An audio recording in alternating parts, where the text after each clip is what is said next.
আসসালামু আলাইকুম। সিএলটিভি 24 থেকে আমন্ত্রণ জানাচ্ছি। আমি তানিশা সুলতানা আফিফা। 17 বছর পর মানুষের চোখে পরিবর্তনের স্বপ্ন স্পষ্ট। চট্টগ্রাম 10 আসনে সাইদ আল নোমান।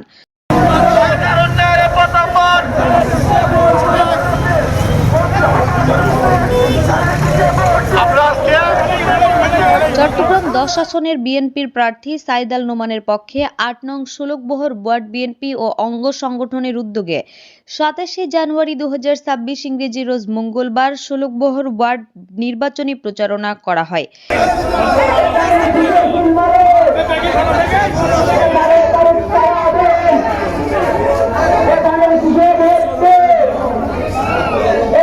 এ সময় উপস্থিত ছিলেন ষোলকবহর ওয়ার্ডের নির্বাচন পরিচালনা কমিটির আহ্বায়ক গোলাম মনসুর, ওমান বিএনপির সাবেক সভাপতি মঞ্জুরুল ইসলাম, কুয়েত বিএনপির সাবেক যুগ্ম আহ্বায়ক মেজবাউল করিম বাবলা, পাঁচলাইশ থানা বিএনপির সাবেক যুগ্ম আহ্বায়ক শহীদুল আলম খসরু, সাবেক যুগ্ম সম্পাদক তারেক রশিদ, জাকির হোসেন, হাজী সেলিম, এরশাদুল ইসলাম, বিএনপি নেতা মাসুদ খন্দকার, শেখ রাসেল, হাসান উদ্দিন, জহিরুদ্দিন, মোহাম্মদ শাহজাহান, মোহাম্মদ পারভেজ, টিপু, শেখ হারুন, জয়নাল আবেদিন, মোহাম্মদ জয়নাল, মোহাম্মদ সেলিম উদ্দিন, মোহাম্মদ জাবেদ, পারভেজ, খদিজা বেগম, সিদ্দিক আহমদ, মোহাম্মদ মুস্তফা কামাল, শেখ মেহেদি, রায়হান উদ্দিন জুয়েল, জামাল উদ্দিন, ইস্কান্দার মির্জা, মোহাম্মদ হোসেন, জসিম উদ্দিন, ওমর রানা, মোহাম্মদ জাবেদ মুসা।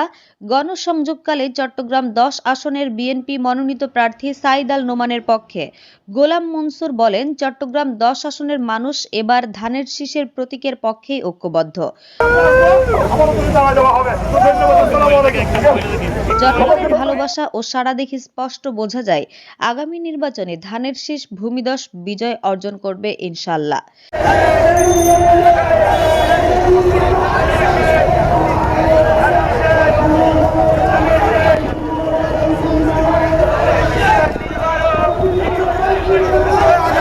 তিনি আরো বলেন, দীর্ঘদিন ধরে এই এলাকার মানুষ ন্যায্য অধিকার থেকে বঞ্চিত।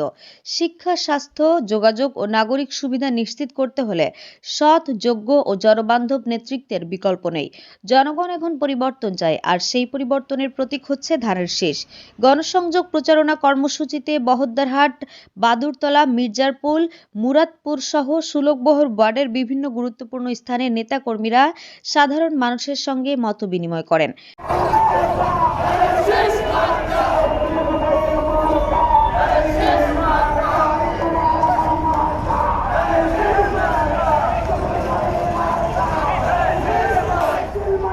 এ সময় এলাকাবাসী স্বতঃস্ফূর্তভাবে অংশগ্রহণ করেন এবং প্রার্থীর প্রতি সমর্থন ও ভালোবাসা প্রকাশ করেন। স্থানীয় বাসিন্দারা জানান, সাইদ আল নোমান একজন পরিচ্ছন্ন ভাবমূর্তির মানুষ এবং তিনি এলাকার উন্নয়ন কার্যকর ভূমিকা রাখবে।